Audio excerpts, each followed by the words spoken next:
Eu não posso fazer isso. A geladeira. Como assim não pode fazer? Você não comprou o carro? Se você comprou o carro, você faz as regras. É, Mandinha, mas na minha casa não funciona assim. Aqui é um pouco... Sai, meu. Faz um favor. Não vai na minha cara pedindo... Sai, meu. Olha, tem banana, laranja, manga, pão. Eu não sei se isso é pão. Mas eu acho que tem bolo. Tem bolo.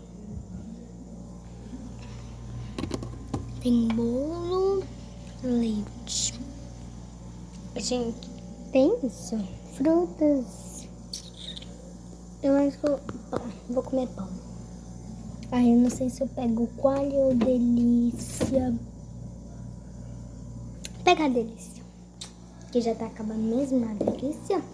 Então, né, bora pegar uma colher, né, uma colher pra colocar a manteiga.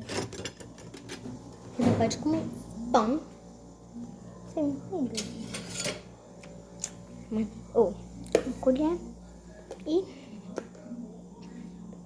Gente, se tiver café, eu vou beber. Não pode fazer barulho, não pode. Quer dizer, não é a sal, a sal tá na geladeira e a mesa, porque o pão tava na mesa e o leite tá na geladeira. Deixa eu ver se tem café. Tem café. Não sei se eu bebo. Aí eu vou comer um pão mesmo, só um pão mesmo.